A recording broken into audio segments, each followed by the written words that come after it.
সবাইকে স্বাগত জানাচ্ছি আজকের সান্ধ্যকালীন রাতের ক্লাসে। আমি মোহাম্মদ রফিকুল ইসলাম।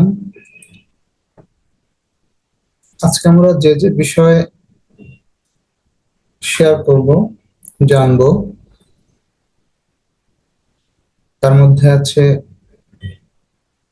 ভৌগোলিক অবস্থান বাংলাদেশের জলবায়ু, তাপমাত্রা, নদ নদী, পাহাড় পর্বত এবং কিছু দ্বীপ নিয়ে।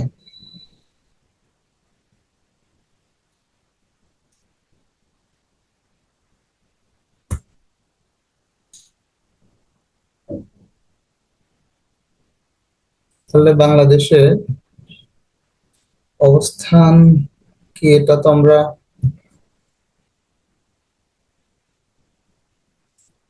আগে জেনে নিই যে বাংলাদেশ কোথায় অবস্থিত। অক্ষরেখা এবং দ্রাঘিমা রেখা বলতে একটি কথা আছে। আমরা সংক্ষেপে যদি বলি যে বাংলাদেশ 20°34' উত্তর অক্ষ বা অক্ষাংশ থেকে 26°38' উত্তর অক্ষাংশ পর্যন্ত এবং পূর্ব থেকে পশ্চিমে অর্থাৎ 88°1' পূর্ব দ্রাঘিমা রেখা থেকে বা দ্রাঘিমাংশ থেকে 92°41' পূর্ব দ্রাঘিমা রেখা, এই রেখায় বাংলাদেশের অবস্থান।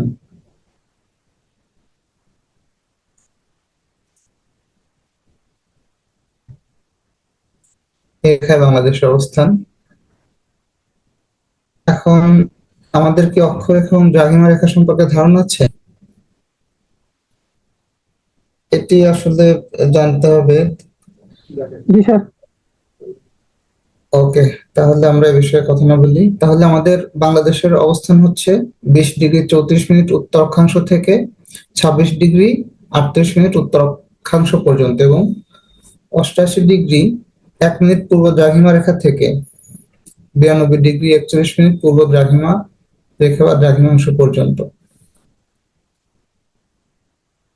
আর এদিকে আমাদের বাংলাদেশের যে বিস্তৃতি, আমার এখানে ফন্টে একটু বানানটা ভেঙে গেছে। বিস্তৃতি 440 কিলোমিটার পূর্ব পশ্চিমে এবং উত্তর উত্তর পশ্চিম থেকে দক্ষিণ দক্ষিণ পূর্বে এর বিস্তৃতি 760 কিলোমিটার। এটি এতটা ইম্পর্টেন্ট না, বাট এই তথ্যটা ইম্পর্টেন্ট যে আমাদের এই যে কোন কোন অক্ষরেখা এবং দ্রাঘিমা রেখায় আমাদের বাংলাদেশ অবস্থিত, এটি ইম্পর্টেন্ট। আমাদের বাংলাদেশের ভৌগোলিক অবস্থান এটি কিন্তু প্রিলিমিনারি রিটেন দুটার জন্য ইম্পর্টেন্ট। আমরা যখন লিখবো, এই তথ্যগুলো সন্নিবেশ করে যখন লিখবো, আমাদের লেখাগুলো ভারী হবে বা সুন্দর হবে। সেজন্য আমরা এই তথ্যটা অবশ্যই ইনক্লুড করবো লেখার সময়। আর প্রিলিমিনারির জন্য তো লাগবেই। তাহলে ভৌগোলিক অবস্থান নিয়ে আমরা আর বেশি কিছু না বলি। এরপরে আছে আমাদের বাংলাদেশের জলবায়ু। বাংলাদেশের জলবায়ু আসলে নাতিশীতোষ্ণ। আমরা এক কথায় যদি বলি যে বাংলাদেশের জলবায়ু নাতিশীতোষ্ণ। নাতিশীতোষ্ণ শব্দটা বলতে আমরা কি বুঝি? না শীত না উষ্ণ, নাতিশীতোষ্ণ। অর্থাৎ শীতও না আবার গরমও না। এখন আমাদের দেশে আমরা যখন এই যে 8-10 ডিগ্রি শীত পড়ে, তখনই দেখা যায় যে আমরা অনেক শীত শীত অনুভব করি, মানে আমাদের অনেক ঠান্ডা লাগে।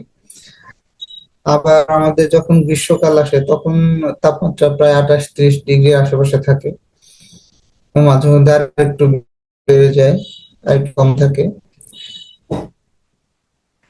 তো এই তাপমাত্রাটা খুবই সুন্দর বসবাসের জন্য।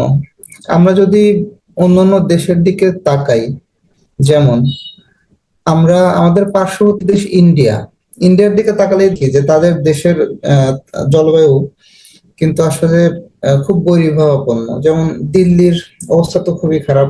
দিল্লিতে গরমও প্রচন্ড। আমি গত বছর দিল্লিতে গিয়েছি, প্রচন্ড গরম, এবং সেই সাথে দূষণ তো আছেই। আবার আমরা যদি ভারতেরই হিমাচল প্রদেশের দিকে দেখি, উত্তরাঞ্চল, উত্তর পশ্চিমাঞ্চল, হিমাচল প্রদেশ, সেখানে কিন্তু প্রচন্ড ঠান্ডা এবং প্রায় হিমালয়ের কাছাকাছি। আহ, তাপমাত্রা ওই যে কখনো মাইনাস, আবার 1-2 ডিগ্রি।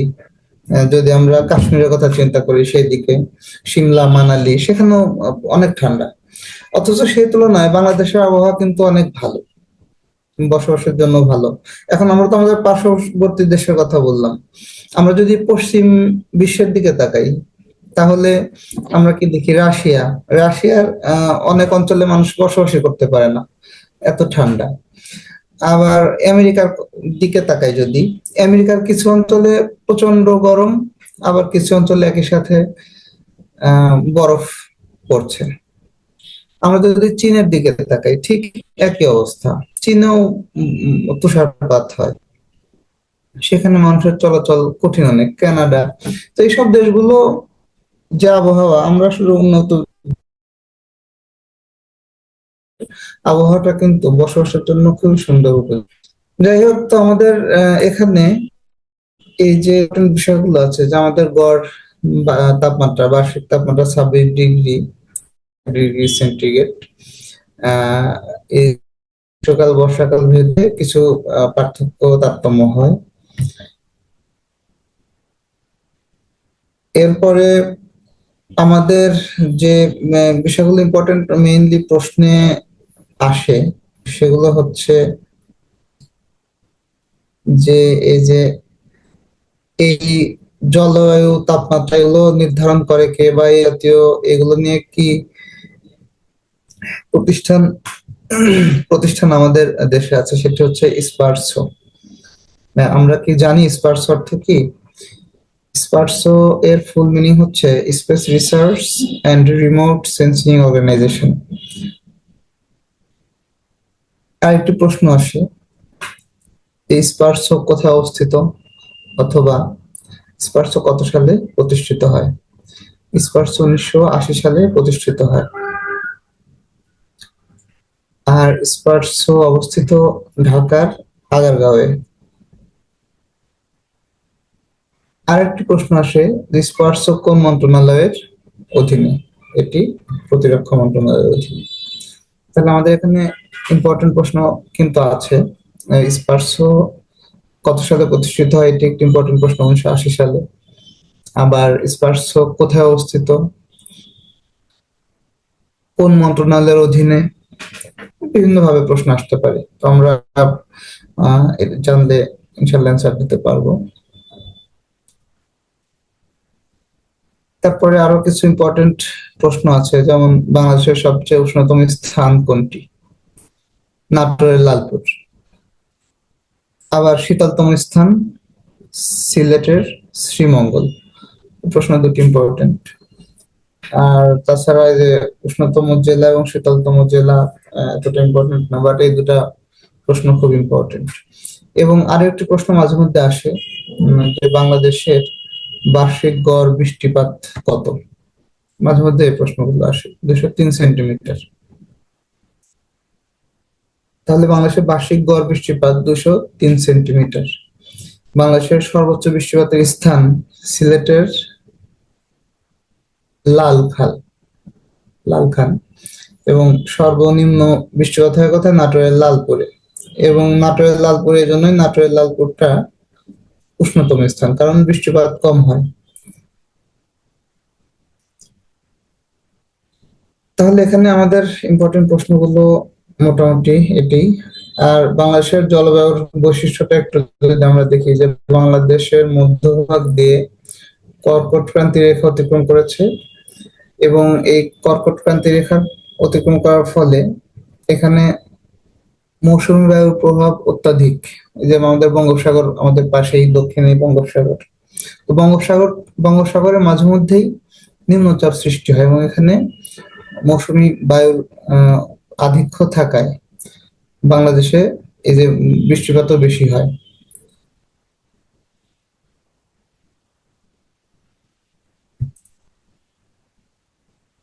বাংলাদেশের জলবায়ুতে সামগ্রিকভাবে উষ্ণ, আর্দ্র এবং সমভাবাপন্ন বৈশিষ্ট্য পরিলক্ষিত হয়। তাহলে আমাদের বাংলাদেশের জলবায়ু সম্পর্কে আমরা ধারণা পেলাম। মূলত এই যে আমাদের বার্ষিক বৃষ্টিপাত, আমাদের দেশের উষ্ণতম স্থান, শীতলতম স্থান, এবং আহ, আমাদের এই যে স্পার্স সম্পর্কে আমাদের মনে রাখতে হবে, মাথায় রাখতে হবে। এগুলো মোটামুটি আমাদের ইম্পর্টেন্ট বিষয়।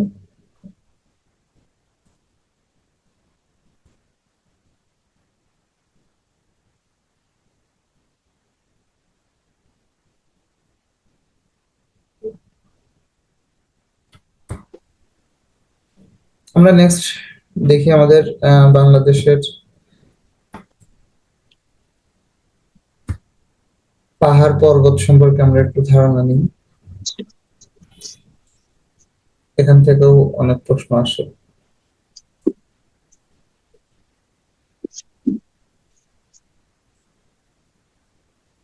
বাংলাদেশের যে কিছু পাহাড় এবং পর্বত রয়েছে, পাহাড় এবং পর্বতের মধ্যে একটি পার্থক্য আছে। পাহাড় হচ্ছে 600 মিটার এর নিচে যেগুলো উচ্চতা, সেগুলো হচ্ছে পাহাড়। আর পর্বত হচ্ছে 600 মিটারের চেয়ে উঁচু, যে উঁচু হলে তাকে আমরা পর্বত বলি। আমাদের দেশের সর্বোচ্চ পর্বত শৃঙ্গ আছে তাজিংডং বা বিজয়, আবার আছে কিওক্রাডাং, আরো আছে বর্তমানে কিছু দিন আগেও এটা নতুন করে নির্ধারণ করা হয়েছে, সাফা হাকং, যেটির অবস্থান বান্দরবানে। আসলে বান্দরবানেই সর্বোচ্চ পর্বত শৃঙ্গগুলো অবস্থিত আমাদের দেশের জন্য। এগুলো মায়ানমার যে পাহাড় পর্বত শ্রেণী রয়েছে, সেখানে সেই পাহাড় শ্রেণীর অন্তর্ভুক্ত। এগুলো হচ্ছে পর্বত। তাহলে পর্বত 600 মিটারের উপরে হলে এটা আমরা এটিকে পর্বত ধরা হয়। এখন আমাদের সর্বোচ্চ পর্বত শৃঙ্গ কোনটি, এটা একটি ইম্পর্টেন্ট প্রশ্ন। সর্বোচ্চ পর্বত শৃঙ্গ হচ্ছে তাজিংডং, বা একে অন্য নামে ডাকা হয় বিজয়। এভাবেও কিন্তু প্রশ্ন আসে যে তাজিংডং এর অন্য নাম কি, বা তাজিংডং কে কি নামে ডাকা হয়, আবার তাজিংডং কোথায় অবস্থিত, এর উচ্চতা কত। এরকম কিন্তু প্রশ্ন ঘুরে ফিরে আসে বিভিন্ন ভাবে। এখন এই উচ্চতা নিয়েও এই যে 1231 মিটার বা 4039 ফিট, প্রথমে ধরা হতো কিওকাডং সর্বোচ্চ পর্বত শৃঙ্গ, এখন কিওকাডং না, তাজিংডং কিওকাডং দ্বিতীয় সর্বোচ্চ পর্বত শৃঙ্গ। আবার এদেরকে ক্রস করে সাফা হাকং, যেটি এখনো এরকম ভাবে প্রশ্নে আসে না, কারণ ওইভাবে এখনো স্বীকৃত হয়নি, যার কারণে এখনো প্রশ্নে হয়তো তাজিংডং বা বিজয়ী আসবে। যদি না আসে তাহলে আমরা সাফা হাকং নামটি মনে রাখবো। এবং তাজিংডং এর উচ্চতা 1231 মিটার, কিওকাডং এর উচ্চতা 1230 মিটার। আমি কিওকাডং এ গিয়েছি, ওখানে বোধহয় 1228 মিটার বা এরকম লেখা আছে। তো এখানে 1230 মিটার, 28 মিটার, যাই হোক, এটি দ্বিতীয় সর্বোচ্চ পর্বত শৃঙ্গ। আমাদের পাহাড় আছে অনেক। পাহাড়গুলোর মধ্যে ইম্পর্টেন্ট আছে গারো পাহাড়। অনেক সময় প্রশ্ন আসে যে গারো পাহাড় কোথায় অবস্থিত। গারো পাহাড় ময়মনসিংহে অবস্থিত। তারপর আছে লালমাই পাহাড়। লালমাই পাহাড় যদিও খুবই ছোট বা নিচু পাহাড়, তারপরে মাঝে মধ্যে আসে যে লালমাই পাহাড় শ্রেণী কোথায়, এটি কুমিল্লায়। আর এখানকার মাটির রং হচ্ছে লাল। লাল হচ্ছে রাঙামাটির মাটিও লাল। আর বাংলাদেশের সবচেয়ে উঁচু পাহাড় হচ্ছে গারো পাহাড়। আবার এই যে চন্দ্রনাথ পাহাড়, এটি ইম্পর্টেন্ট, মোটামুটি হিন্দুদের তীর্থস্থানের জন্য ইম্পর্টেন্ট চন্দ্রনাথ পাহাড়। মাঝে মধ্যে প্রশ্ন আসে চন্দ্রনাথ পাহাড় কোথায় অবস্থিত। চট্টগ্রামের সীতাকুণ্ড উপজেলায় চন্দ্রনাথ পাহাড় অবস্থিত। আমরা ঢাকা থেকে যখন আসি, তখন ফেনী পার হওয়ার পরে মিরসরাই, তারপরে সীতাকুণ্ড উপজেলা শুরু হয়। সীতাকুণ্ড উপজেলায় ঢুকলেই হাতের বাম দিকে, চট্টগ্রামের দিকে আসার সময় হাতের বাম দিকে চন্দ্রনাথ চূড়া দেখা যায়। আর চট্টগ্রাম থেকে ঢাকা যাওয়ার সময় হাতের ডান দিকে। তাহলে এই সময় এখানে প্রশ্ন আসে কিন্তু প্রায়, যে চন্দ্রনাথ পাহাড় কোথায় অবস্থিত। তাহলে চন্দ্রনাথ পাহাড় চট্টগ্রামের সীতাকুণ্ডে অবস্থিত। এরপরে কুলাউড়া পাহাড় আছে, এটি মৌলভীবাজারে অবস্থিত। তারপরে চিম্বুক পাহাড় আছে। চিম্বুক পাহাড় বান্দরবানে, এটি বান্দরবান জেলা থেকে বেশ খানিক দূরে থানচি উপজেলায় যাওয়ার পথে পড়ে। এটি হচ্ছে ওই যে আমরা নীলগিরি, নীলাচল অনেকেই গিয়ে থাকবেন, আবার অনেকের নাম শুনেছেন। তো নীলগিরি যাওয়ার পথে চিম্বুক পাহাড় পড়ে। আবার আরেকটি পাহাড় আছে জয়ন্তিকা, এটি সিলেটে অবস্থিত। তারপরে নীলগিরির কথা তো বললামই, এটি বান্দরবানে অবস্থিত। নীলগিরি এবং নীলাচল। আবার অনেক সময় প্রশ্ন আসে ডিম পাহাড় কোথায় অবস্থিত। আরো একটি পাহাড় রয়েছে ডিম পাহাড় নামে, আপনারা হয়তো শুনে থাকবেন, নাও শুনে থাকতে পারেন। ডিম পাহাড় এটি থানচি উপজেলায়, বান্দরবান জেলার থানচি উপজেলায় অবস্থিত এবং সর্বোচ্চ পাহাড় গুলোর মধ্যে একটি। ডিম পাহাড়েরও উচ্চতা অনেক। তাহলে মোটামুটি এই পাহাড়গুলো কখন গঠিত হয়েছিল? এই পাহাড়গুলো টারশিয়ারি যুগের। এই যে রাঙামাটি, বান্দরবান, খাগড়াছড়ি, আমরা সাজেকের কথা জানি। সাজেক একটি শৃঙ্গ, পর্বত শৃঙ্গ। এটি এইসব পাহাড় গঠিত হয়েছিল টারশিয়ারি যুগে, এবং এগুলো ভঙ্গিল পর্বত শ্রেণীর। এটা একটি ইম্পর্টেন্ট বিষয়। এগুলো কোন শ্রেণীর পাহাড় বা পর্বত? যেগুলো ভঙ্গিল পর্বত শ্রেণীর। আর পাহাড়গুলো গঠিত হয়েছিল কখন? টারশিয়ারি যুগে। কিভাবে হয়েছিল? আরেকটি প্রশ্ন। পাহাড়গুলো এই যে পাহাড় পর্বত, এগুলো গঠিত হয়েছিল কিভাবে? বলা হয় আগ্নেয়গিরি অগ্নুৎপাতের ফলে এই পাহাড়গুলো গঠিত হয়েছিল। আমি আগে বলেছিলাম এই পাহাড়গুলো হচ্ছে আরাকান পর্বত শ্রেণীর। আরাকানের এই যে ইয়মা পর্বতের অংশ। আমাদের আসলে আমাদের দেশের যে অবস্থান, ভারতের সবচেয়ে বড় পাহাড় বা পর্বত শৃঙ্গের শেষ যেখানে, আমাদের বাংলাদেশের মানচিত্রের শুরু সেখানে। আবার আমরা পূর্ব দিকে যদি চিন্তা করি, আমাদের মায়ানমার এর উঁচু পর্বত গুলো যেখানে শেষ, সেখানে আমাদের বাংলাদেশের শুরু। আমরা আসলে এদিকে খুবই আহ, দুর্ভাগা। আমাদের দেশের পর্বত শৃঙ্গ বা পাহাড় বা পর্বত শৃঙ্গগুলো নিচু অনেক। আমরা যখন সিলেটের জাফলং এ যাই, যাওয়ার সময় দেখি না যে ভারতের ওই যে মেঘালয়ের পাহাড়গুলো, মিজোরামের পাহাড়গুলো, এগুলো অনেক উঁচু। আসলে আমরা এদিক দিয়ে দুর্ভাগা, যে আমাদের যখন মানচিত্র ভাগ করা হয়েছিল, তখন আমাদেরকে এভাবে বঞ্চিত করা হয়। আমরা সেটি পড়েছি। তাহলে দেশের মোটামুটি সর্বোচ্চ পর্বতশৃঙ্গ সম্পর্কে আমরা ধারণা পেলাম। এটির নাম তাজিংডং বা বিজয়। এটির উচ্চতা 1231 মিটার বা 4039 ফিট। আপনাদের একটু ধারণা রাখতে হবে 1 মিটার সমান কত ফিট। 1 মিটার সমান 39.37 ইঞ্চি, অর্থাৎ 3 ফিট কত ইঞ্চি হয় যেন। এই তথ্যগুলো মাথায় রাখতে হবে। তাহলে দ্বিতীয় পর্বতশৃঙ্গ কোনটি? কিওক্রাডং। এটির উচ্চতা 1230 মিটার। দুটি খুবই কাছাকাছি। কখনো কখনো আহ কিওক্রাডং অ্যান্সার হবে তখন। যখন তাজিংডং থাকবে না, তখন কিওক্রাডং অ্যান্সার হবে। আবার যদি দুটাই থাকে, তখন অবশ্যই তাজিংডং বা বিজয়, এটি অ্যান্সার হবে। আমাদের কিছু ভ্যালি আছে, ভ্যালি বা উপত্যকা। এই যে হালদা ভ্যালি, এটি খাগড়াছড়িতে। বলশিরা ভ্যালি আছে, এটি মৌলভীবাজারে। এবং নাপিতখালী ভ্যালি কক্সবাজারে।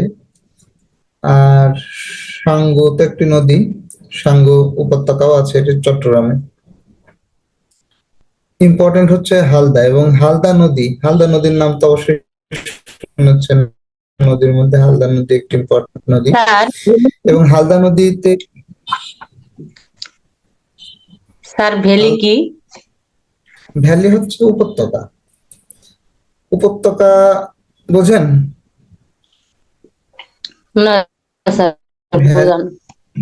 উপত্যকা হচ্ছে দুই পাহাড়ের বা পর্বতের মধ্যবর্তী যে সেটি হচ্ছে উপত্যকা। তাহলে ভ্যালি, মানে সমান। জি জি, সমান যে অংশটুকু, নিচু ভূমি সমভূমি, সেটা হচ্ছে উপত্যকা। ভ্যালি অর্থ উপত্যকা।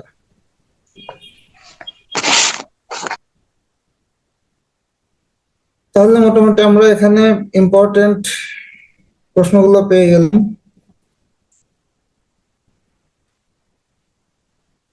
আমরা নেক্সটে চলে যাই।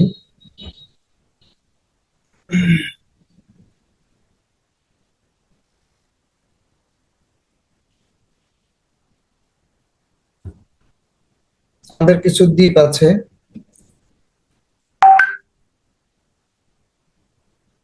বাংলাদেশে তো একটি দ্বীপ, আপনারা জানেন বোধহয়। বাংলাদেশ একটি বৃহত্তম দ্বীপ এবং বৃহত্তম বদ্বীপ। বাংলাদেশের সবচেয়ে বড় বদ্বীপ হচ্ছে সুন্দরবন। আর দ্বীপ জেলা আছে যেটি ভোলা এবং বাংলাদেশ থেকে বিচ্ছিন্ন, মানে দেশের এই ভূভাগ থেকে বিচ্ছিন্ন। এটি হচ্ছে ভোলা জেলা। ভোলা জেলার অনেকগুলো চর আছে, ওই যে মনপুরা, এগুলো সব অনেকগুলো চর আছে। সবচেয়ে ইম্পর্টেন্ট যে বিষয়, যে সেন্ট মার্টিন দ্বীপ, আপনারা তো অনেকে সেন্ট মার্টিন দ্বীপে গিয়েছেন। সেন্ট মার্টিন দ্বীপ আমাদের টেকনাফ থেকে এই যে 9 কিলোমিটার দূরে অবস্থিত, বঙ্গোপসাগরের মধ্যে। সেন্ট মার্টিন দ্বীপ নিয়ে তো মায়ানমারের সাথে আমাদের অনেক ঝামেলা, এবং আমরা এখানে অনেকখানি সমুদ্র সীমা জয় করেছি গত কিছুদিন আগে, 1 বছর বা গত কোন তারিখে আসলে ভুলে গিয়েছি আমি। তারপরে সেন্ট মার্টিনের সাথেই যে আরেকটি দ্বীপ আছে, ছেড়া দ্বীপ। ছেড়া দ্বীপটা আসলে এই যে আমাদের যে ভূভাগ, এটার সর্বশেষ অংশ ছেড়া দ্বীপ। ছেড়া দ্বীপ কখনো কখনো সেন্ট মার্টিনের সাথে যখন জোয়ার থাকে তখন কিন্তু বিচ্ছিন্ন হয়ে যায়, আবার ভাটার সময় ওই অংশগুলো জেগে ওঠে। আপনারা অনেকেই গিয়েছেন, দেখে থাকবেন যে যখন ভাটা হয় তখন কিন্তু হেঁটে চলে আসা যায় ছেড়া দ্বীপ থেকে সেন্ট মার্টিনে। আর জোয়ার আসলে আবার ওই অংশগুলো তলিয়ে যায়, অল্প একটু অংশ ওদিকে জেগে থাকে। তাহলে সেন্ট মার্টিন দ্বীপ কোথায় অবস্থিত? একটি একটি ইম্পর্টেন্ট প্রশ্ন। নাফ নদীর মোহনায়, এবং এটি একটি প্রবাল দ্বীপ। দ্বীপের আয়তন, সেন্ট মার্টিন দ্বীপের আয়তন 8 বর্গ কিলোমিটার। আর এটির অন্য আরেকটি নাম আছে নারিকেল জিঞ্জিরা। অনেক সময় কিন্তু এই প্রশ্ন আসে যে সেন্ট মার্টিন দ্বীপের আরেক নাম কি? এর নাম নারিকেল জিঞ্জিরা। হুমায়ুন আহমেদ ওখানে জায়গা কিনে বাড়ি করেছেন, জানেন তো বোধহয়। কি যেন বাড়িটার নাম, ভুলে গিয়েছি। তাহলে সেন্ট মার্টিন দ্বীপ আমাদের অনেক কিছুর উৎস। আমরা এখান থেকে বিভিন্ন মৎস্য আহরণ করি, চুনাপাথর আছে, খনিজ পাথর পদার্থ আছে। বেশিরভাগ এখানে মৎস্যজীবীরা বসবাস করে। এটা একটি ইউনিয়ন, সেন্ট মার্টিন।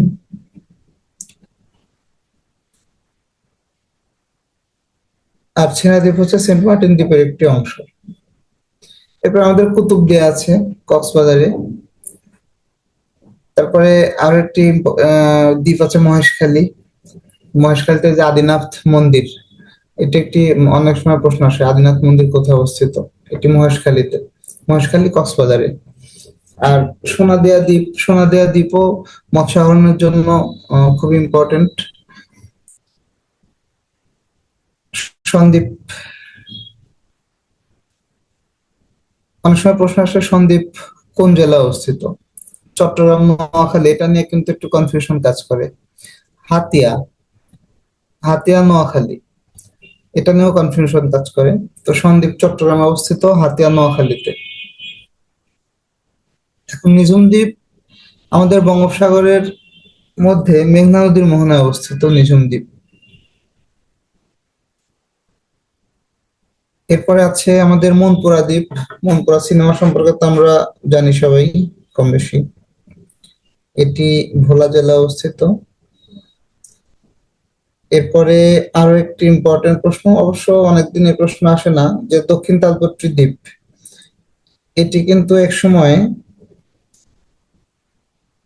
এই যে বাংলাদেশ এবং ভারতের মধ্যে এই দক্ষিণ তালপট্রি দ্বীপ নিয়ে একটি বিরোধ রয়েছে। এটি বাংলাদেশের দক্ষিণ পশ্চিমাঞ্চলে দক্ষিণ পশ্চিম দিকে হাইয়াভাঙা নদীর মোহনায় অবস্থিত। বর্তমানে কিন্তু এই দ্বীপটি পানিতে তলিয়ে গিয়েছে, পানির নিচে চলে গিয়েছে।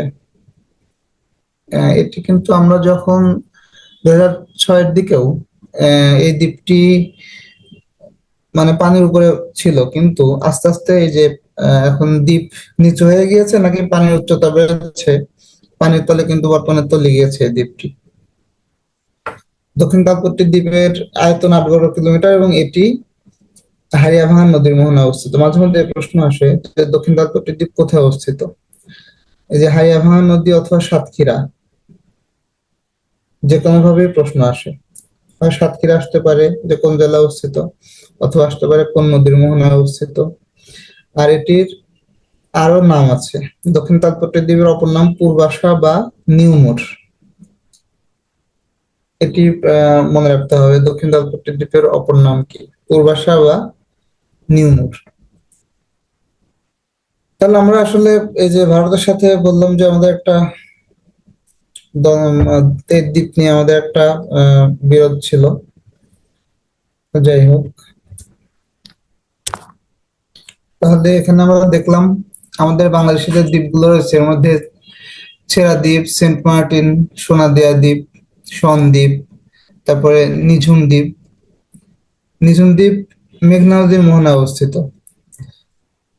আরেকটি প্রশ্ন কিন্তু আসে যে নিঝুম দ্বীপ কোথায় অবস্থিত, মেঘনা নদীর মোহনায় অবস্থিত। তারপরে হাতিয়া, ভোলা, মনপুরা, দক্ষিণ তালপট্রি, এই দ্বীপগুলো সম্পর্কে যেগুলো ইম্পর্টেন্ট আর কি আমরা মোটামুটি একটি ধারণা পেলাম। স্যার বদ্বীপের সংজ্ঞা কিভাবে দেওয়া যায়?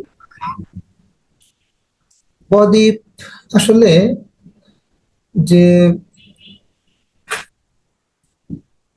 এই যে যে ইসের আপনার নদীর মুখে, এটি আসলে মোহনায়, নদীর মোহনায় এই যে বালি বা পলিমাটি জমে যে দ্বীপের সৃষ্টি হয় সেটি আসলে বদ্বীপ। মানে নদী থেকে বালি গিয়ে যখন কোনো জলাধার বা এই যে সাগরের মুখে দ্বীপের সৃষ্টি করে সেটি বদ্বীপ। এখন আমাদের যে নদী বিষয়ক যে প্রশ্নগুলো থাকে এর মধ্যে আছে যে বাংলাদেশের দীর্ঘতম নদী কোনটি, বাংলাদেশের প্রশস্ত নদী কোনটি, বাংলাদেশের এই যে সবচেয়ে আহ স্রোত কোন নদীর বেশি বা খরস্রোতা নদী কোনটি, এরকম ভাবে প্রশ্নগুলো আসে। আরো আসে যে বাংলাদেশ এবং ভারতের মধ্যে অভিন্ন নদী কতটি। আমরা জানি যে আমাদের বেশিরভাগ নদীগুলো আহ ভারত, বড় বড় নদীগুলো ভারতের বিভিন্ন এই যে পাহাড় ইয়া থেকে এসেছে, বিভিন্ন হিমবাহ থেকে উৎপত্তি হয়েছে। তাহলে এই বিষয়গুলো মনে রাখতে হবে। যেমন আমাদের সবচেয়ে দীর্ঘ যে নদী, সবচেয়ে দীর্ঘ নদীর নাম হচ্ছে মেঘনা। তারপরে স্যার স্ক্রিনটা একটু বড় করেন। ওকে,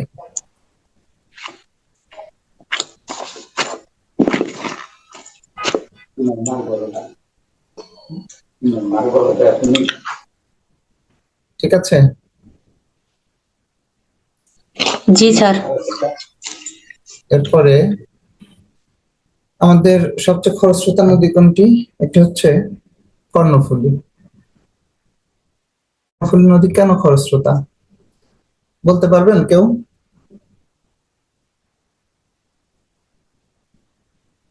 মানে কর্ণফুলী নদীর স্রোত এত বেশি কেন, কে বলতে পারবেন? এটা খুব অল্প দৈর্ঘ্য পাড়ি দিয়ে বঙ্গোপসাগরে পতিত হয়েছে এই জন্য। তাই কি? অল্প দৈর্ঘ্য পাড়ি তো দিতেই পারে, অল্প দৈর্ঘ্য পাড়ি দিলে যেমন মেঘনা, পদ্মা যেখানে মিলিত হয়েছে চাঁদপুরের ওখানে মেঘনা, মেঘনাও তো যে খুব বেশি পথ পাড়ি দিয়েছে এমন না। আসলে কারণটা হলো যে আমাদের যে এই যে বান্দরবান, রাঙামাটি, রাঙামাটির এই যে এখান দিয়ে কিন্তু আপনার পানির প্রবাহ, যেটি পাহাড় থেকে যে প্রবাহগুলো আসে, সেটা কিন্তু অন্যতম একটি কারণ। এবং এই পানির প্রবাহ এইখান দিয়ে আমাদের যে কাপ্তাই বাঁধ, কাপ্তাই বাঁধ থেকে তো প্রতি বছর এখানে কাপ্তাই বাঁধের কারণে রাঙামাটিতে বাঁধ দিয়ে কিন্তু পানিকে আটকে রাখা হয় এবং বিদ্যুৎ উৎপাদন করা হয়। তাহলে বিদ্যুৎ উৎপাদনের সময় যে টারবাইন ঘোরে, পানির স্রোতে তো টারবাইন ঘোরে, ওই পানিটা এখান দিয়ে সারা বছর পানি কিন্তু এখান দিয়ে প্রবাহিত হয়। এখন পদ্মার, আমরা বর্ষাকালে দেখি পদ্মার প্রচন্ড স্রোত, বর্ষাকালে আমরা যমুনার অনেক স্রোত দেখি, অনেক দুর্ঘটনাও ঘটে অনেক স্রোতের কারণে। কিন্তু সেটি কিন্তু একটা নির্দিষ্ট সময়। বর্ষাকাল আমাদের দেশে কয় কয় মাস, খুব তো বেশি না। এখন তো আরো কমে গেছে বর্ষাকাল, শীতকাল কমে যাচ্ছে, মানে আবহাওয়া তো আসলে বই হয়ে উঠছে। যাই হোক, কিন্তু বিষয়টা হচ্ছে যে এই নদীগুলো পদ্মা এবং যমুনা, আমাদের দুটি ইম্পর্টেন্ট নদী, এগুলো কিন্তু সারা বছর প্রবাহিত হয় না। সারা বছর এই নদীর কিন্তু স্রোত থাকে না। যেমন এখন এখন তো স্রোত নেই পদ্মায়, কিন্তু যখন বর্ষাকাল আসবে তখন প্রচন্ড স্রোতস্বিনী হয়ে উঠবে নদীগুলো। এখন সেই অনুযায়ী কিন্তু কর্ণফুলী ভিন্ন, কর্ণফুলী ভিন্ন হওয়ার কারণে এই যে কাপ্তাই লেকের এই যে পানিটা সারা বছর এই নদীতে প্রবাহিত হয় এবং বঙ্গোপসাগরে গিয়ে পতিত হয়, এই কারণে কর্ণফুলীর স্রোতটা একটু বেশি। তারপরে দীর্ঘ নদী অনেক সময় কিন্তু আবার পদ্মাকেও বলা হয়, কিন্তু আসলে সর্বোপরি মেঘনা দীর্ঘতম নদী। তারপরে আরেকটি প্রশ্ন আছে ইম্পর্টেন্ট, যে নাফ নদীর দৈর্ঘ্য কত? নাফ নদীর দৈর্ঘ্য 56 কিলোমিটার। এটি কিন্তু অনেক সময় প্রশ্নে আসে। এরপরে যে বাংলাদেশ এর ভেতরে কোন নদীর উৎপত্তি হয়েছে এবং শেষ হয়েছে? এটি দুটি নদী, হালদা এবং সাঙ্গু। এটি পার্বত্য অঞ্চলে প্রবাহিত হয়েছে, শুরুও বাংলাদেশ থেকে শেষও বাংলাদেশে। এছাড়া কিন্তু বেশিরভাগ নদী আমাদের অন্য দেশ থেকে এসেছে। ভারত থেকে এসেছে 54টি নদী। এখানে একটু ডিবেট আছে, 54 নাকি 55, এটা নিয়ে একটি কনফিউশন আছে, তবে বেশিরভাগ সময় 54টি থাকে প্রশ্নে। ভারত থেকে বাংলাদেশে এসেছে প্রায় 54টি নদী, এবং আহ মাঝে মধ্যে আসে 55টি আছে। 55টি থাকলে 55টি অ্যান্সার হবে, 54টি থাকলে 54 অ্যান্সার হবে। আর মিয়ানমার থেকে এসেছে 3টি, সাঙ্গু, মাতামুহুরি এবং নাফ। সাঙ্গু নদী এটি বান্দরবানে, মাতামুহুরি এবং নাফ বান্দরবানে। এবং আমাদের বাংলাদেশ এবং ভারতের সাথে দুই দেশেরই সীমান্ত রয়েছে কোন জেলা, এটি কে বলতে পারবেন?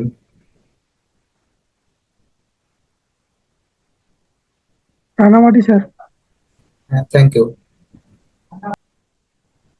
রাঙামাটি জেলার, এবং রাঙামাটি জেলার বরকল উপজেলায় আপনার দুই দেশের সীমান্ত রয়েছে, ভারত এবং মায়ানমার। তারপরে আরো প্রশ্ন আছে যে বাংলাদেশ থেকে ভারতে গিয়ে পুনরায় বাংলাদেশে প্রবেশ করেছে আত্রাই, পুনর্ভবা এবং টাঙ্গন, এই 3টি নদী।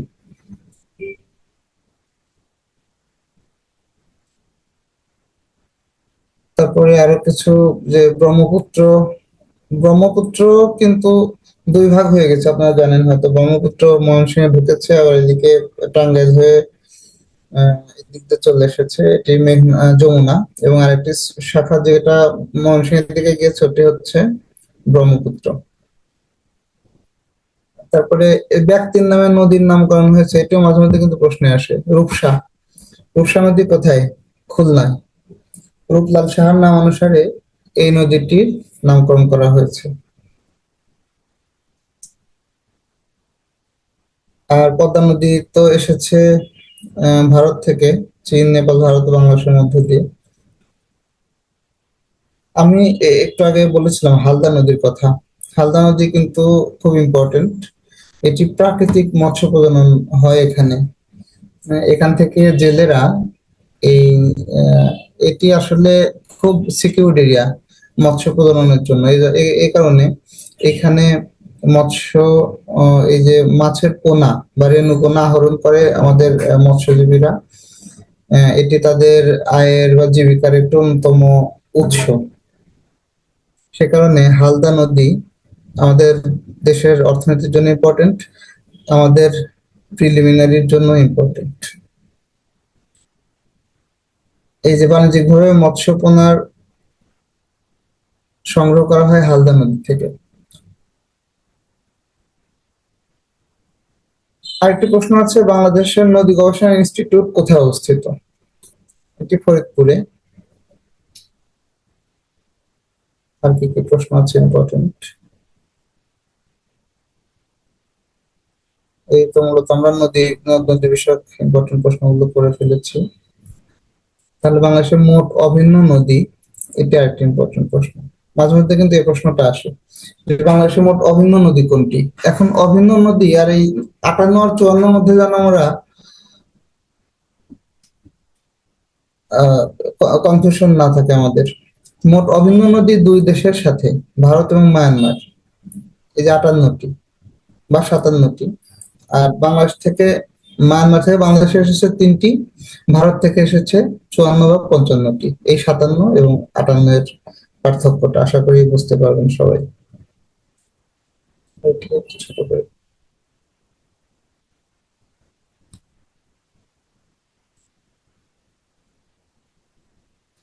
আরো একটি প্রশ্ন আছে, নদী শিকস্তি এবং নদী পয়স্তি। এই প্রশ্নগুলো কিন্তু মাঝে মধ্যে আসে। নদী শিকস্তি কারা? নদী শিকস্তি হচ্ছে নদী ভাঙনে যারা সর্বশান্ত হয়েছে। আমরা পড়ি কিন্তু যখন প্রশ্নের অ্যান্সার দিতে যাই তখন কিন্তু অনেক সময় আমরা এই যে কনফিউশনে পড়ে যাই। আর নদী পয়স্তি কারা?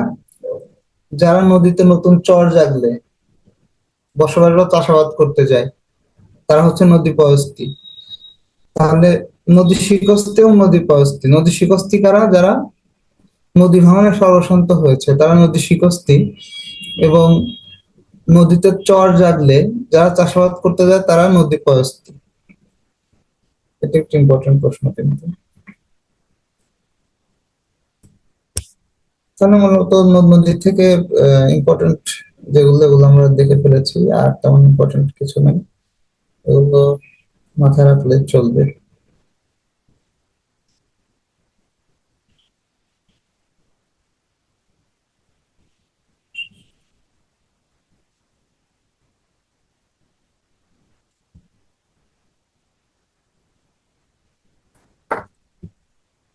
এখন দেখি আমরা আসলে এই যে কোন নদী কোথা থেকে উৎপত্তি হয়েছে, এই প্রশ্নগুলো কিন্তু প্রায় রেগুলার থাকে। কোন নদী কোথা থেকে উৎপত্তি হয়েছে, বিশেষ করে যে পদ্মা, মেঘনা, ব্রহ্মপুত্র, যমুনা, কর্ণফুলী, এগুলো ইম্পর্টেন্ট। মূলত এগুলোই থাকে বেশিরভাগ। তবে মাতামুহুরি আছে লামা মহিভার পর্বত থেকে।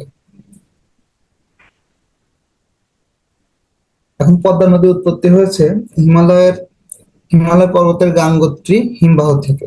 হিমবাহ মানে কি?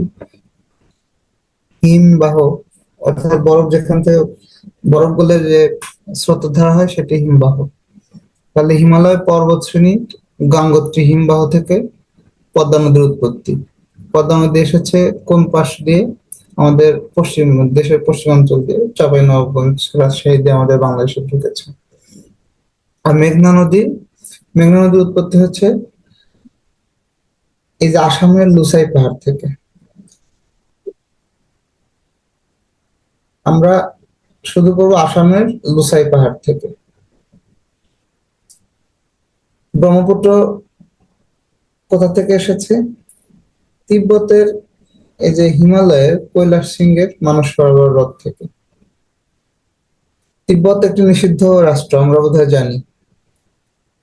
তিব্বত নিষিদ্ধ রাষ্ট্র, অন্য দেশের লোকজনকে এরা তাদের এই ভূখণ্ডে যেতে দিতে চায় না, আসলে ধর্মীয় সেন্স থেকে তারা এটি মানে যেতে দিতে চায় না, সে কারণে এটি নিষিদ্ধ রাষ্ট্র। এবং এই যে পৃথিবীর সর্ববৃহৎ মনাস্টারি, অর্থাৎ এই যে এখানে বৌদ্ধ ধর্মাবলম্বীরা বসবাস করে। আমরা তো ইন্টারন্যাশনাল বিষয়ের দিকে চলে যাচ্ছি। তো সর্ববৃহৎ মনাস্টারি অর্থাৎ বৌদ্ধ যে মন্দিরগুলো রয়েছে, মনাস্টারি, সেটা এই তিব্বতে অবস্থিত। তাহলে ব্রহ্মপুত্র নদীর উৎপত্তি হয়েছে এই তিব্বত থেকে। তিব্বত চীনের একটি স্বায়ত্তশাসিত অঞ্চল। তাহলে ব্রহ্মপুত্র নদীর উৎপত্তি তিব্বতের কৈলাস সিংহের মানস সরোবর হ্রদ থেকে। এটি খুব আসে, এই প্রশ্নটা খুব রেগুলার আসে প্রায়। এরপরে যমুনা নদী কোথা থেকে উৎপত্তি হয়েছে? এই যে আমি একটু আগে বলছিলাম যে এই ব্রহ্মপুত্র এটি দুই ভাগ হয়ে একটি যমুনা নামে আর একটি এই যে ব্রহ্মপুত্র নামে জামালপুর থেকে এটি ভাগ হয়ে ময়মনসিংহের দিকে গিয়েছে জামালপুর থেকে। আর কর্ণফুলী উৎপত্তি হচ্ছে মিজোরাম পাহাড়ের, এই যে মিজোরামের লুসাই পাহাড় থেকে। আর ইম্পর্টেন্ট আছে এটা, এই যে মাতামুহুরী লামা ময়ূর পর্বত থেকে এটিও আসে। এগুলো পড়তে হবে আসলে, সবগুলোই একটু মনে রাখতে হবে। তো প্রথম দিকের পার্টটা একটু বেশি ইম্পর্টেন্ট, আপনার এগুলো বাকিগুলো একটু পড়ে নেবেন। এখন কোন নদী কোথায় মিলিত হয়েছে আমরা একটু সেদিকে দৃষ্টিপাত করি। পদ্মা ও যমুনার মিলিত স্থান কোথায়? এটা হচ্ছে, যারা এদিকে গিয়েছেন দক্ষিণ দিকে, দক্ষিণবঙ্গে যাদের বাড়ি দক্ষিণ পশ্চিমাঞ্চলে, দৌলতদিয়া ঘাট থেকে এই যে পাটুরিয়াতে, এখন তো বর্তমানে পাটুরিয়া থেকে রাজবাড়ী যেতে যে মিলিত স্থান, এখানে আপনার এই যে গোয়ালন্দ নামক স্থান, এখানে পদ্মা ও যমুনা মিলিত হয়েছে। পদ্মা ও মেঘনা মিলিত হয়েছে চাঁদপুরে। পদ্মা নদী মেঘনায় পতিত হয়েছে। আপনার উপনদী এবং শাখা নদী জানেন তো? উপনদী এবং শাখা নদী সম্পর্কে জানতে হবে। শাখা হচ্ছে যে নদী থেকে আরেকটা নদী উৎপত্তি হয়েছে, সেটি শাখা নদী। আর যে নদী যে আরেকটা নদীতে পড়েছে সেটি উপনদী। আর সুরমা কুশিয়ারা মিলিত হয়েছে যে আজমিরিগঞ্জে। তারপরে ভৈরবে মিলিত হয়েছে পুরাতন ব্রহ্মপুত্র এবং মেঘনা। পুরাতন ব্রহ্মপুত্র হচ্ছে আপনার এই যে যমুনা, এটি আসলে ওই যে ওই একই প্রবাহ ধারা। পুরাতন ব্রহ্মপুত্র এবং মেঘনা এটি ভৈরবে মিলিত হয়েছে। তারপরে হালদা ও কর্ণফুলী এটি মিলিত হয়েছে চট্টগ্রামে। এই তো ইম্পর্টেন্ট, মূলত আসলে এগুলোর মধ্যে থেকে আসে প্রশ্ন।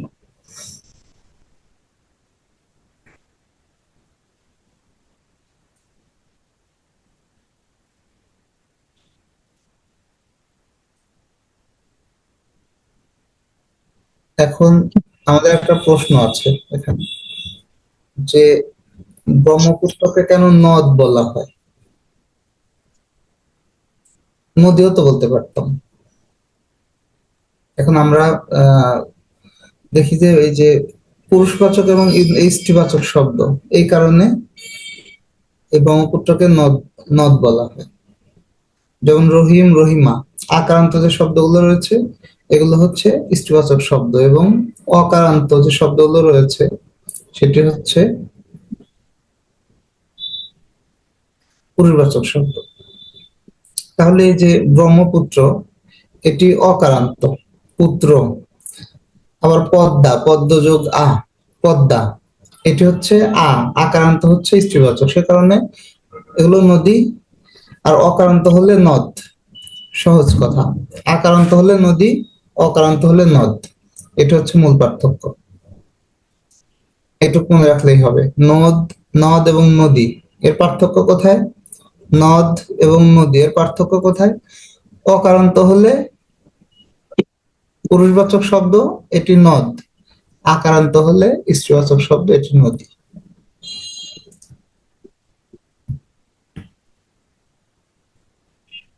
তারপরে আমরা কিছু চর আছে, কিছু আমাদের ইম্পর্টেন্ট, যে কোন চর কোথায় অবস্থিত।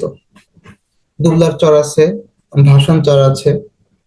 দুবলার চর সুন্দরবনে অবস্থিত। সুন্দরবনে যে বিভিন্ন শুটকি, তারপরে মৎস্য আহরণ, এগুলোর জন্য দুবলার চর ইম্পর্টেন্ট। আমরা গত বছর ডিসেম্বরে গিয়েছিলাম এখানে।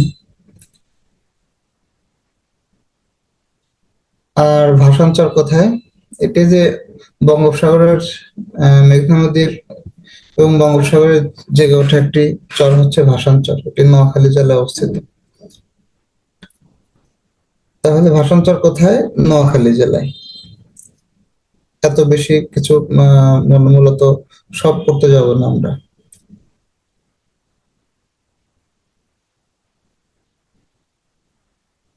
তারপরে যে ভোলায় কিছু চর আছে, যেমন চর জব্বার, চর নিউটন, চর কুকরি মুকরি, চর নিজাম, এগুলো ভোলা জেলায় অবস্থিত। তারপরে মনপুরা, মনপুরা তো মনপুরা, এটিও ভোলা জেলায়। চর এবং দ্বীপ দুটাই বলি। মনপুরা চরটি ভোলা জেলায়। ফেনীতে আছে মুহুরীর চর। এই প্রশ্নটা কিন্তু মাঝে মধ্যে আসে, যে মুহুরীর চর কোথায় অবস্থিত? এটি ফেনী জেলায়। তারপরে এই যে চর আলেকজান্ডার, এটা আসে মাঝে মধ্যে।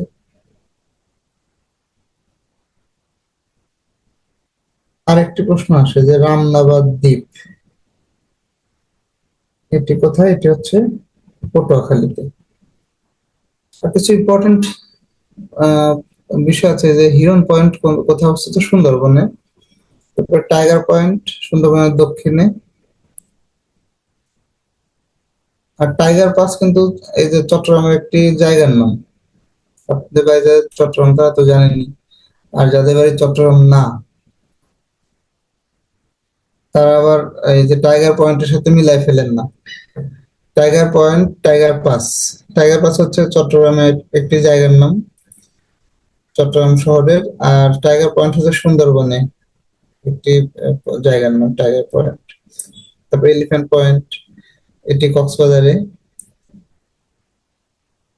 আর জিরো পয়েন্ট তো জানেনই, ঢাকার গুলিস্তানে।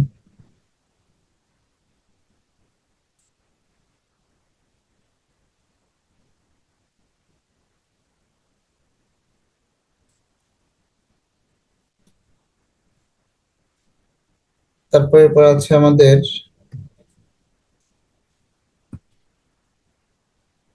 জলপ্রপাত।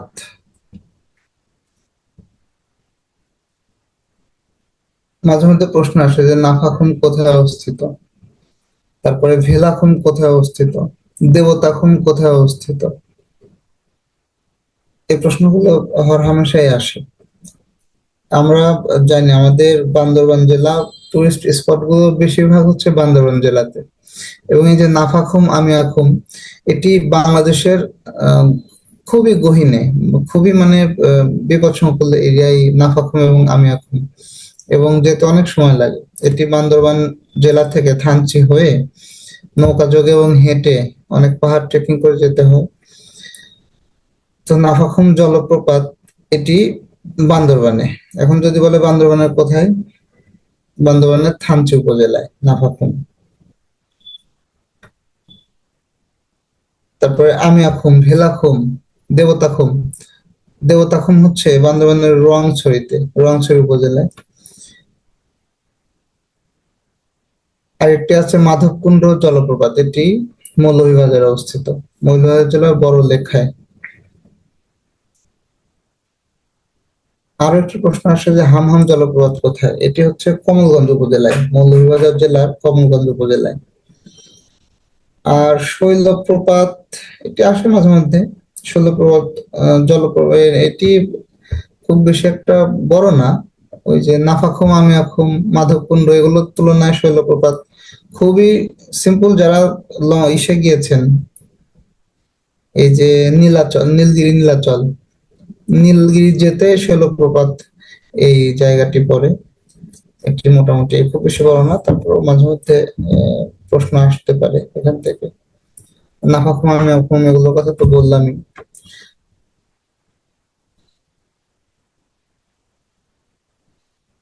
এরপর কিছু ঝর্ণা আছে, যেমন হিমছড়ি, সীতাকুণ্ড ঝর্ণা, জাদিপাই ঝর্ণা। এরপরে যে খোয়াছড়া ঝর্ণা, খোয়াছড়া ঝর্ণা সীতাকুণ্ড, এই যে মিরেশ্বরের উপজেলায় খোয়াছড়া, এখানে এই ঝর্ণাটা অনেক বড়। এর 7 থেকে 8টা স্টেজ আছে খোয়াছড়া ঝর্ণায়, এবং এটি খুব রিস্কি। এখানে প্রায় দুর্ঘটনা ঘটে, মানুষ মারা যাওয়ার রেকর্ড আছে খোয়াছড়া ঝর্ণায়। বৃষ্টির সময় এটি খুবই ভয়ঙ্কর রূপ ধারণ করে। প্রচুর পানি প্রবাহ থাকে এই ঝর্ণায়, খোয়াছড়া ঝর্ণায়। তবে হিমছড়ি ঝর্ণা, এই প্রশ্নটা আসে মাঝে মধ্যে, হিমছড়ি কোথায় অবস্থিত? হিমছড়ি ঝর্ণা কক্সবাজারে। আর বাংলাদেশের একমাত্র উষ্ণ বা গরম পানির ঝর্ণা হলো সীতাকুণ্ড। তারপর শুভলং ঝর্ণা, অনেকেই রাঙামাটি ঘুরতে যান, রাঙামাটি গেলে দেখা যায় শুভলং ঝর্ণা। তো বর্ষাকালে এর পানির প্রবাহ থাকলেও শীতকালে কিন্তু পানির প্রবাহ তেমন থাকে না। যাই হোক, আমরা মোটামুটি আমাদের আজকের যে বিষয়গুলো ছিল এর শেষ প্রান্তে চলে এসেছি। এর মধ্যে যদি আপনাদের কিছু জানার থাকে প্রশ্ন করেন। আমাদের 11টা পার হয়ে গিয়েছে, নইলে আমরা শেষ করতে পারি। যাই হোক, ধন্যবাদ সবাইকে আজকের ক্লাসে যুক্ত থাকার জন্য। দেখা হবে পরবর্তী ক্লাসে। সে পর্যন্ত সবাই ভালো থাকেন, সুস্থ থাকেন।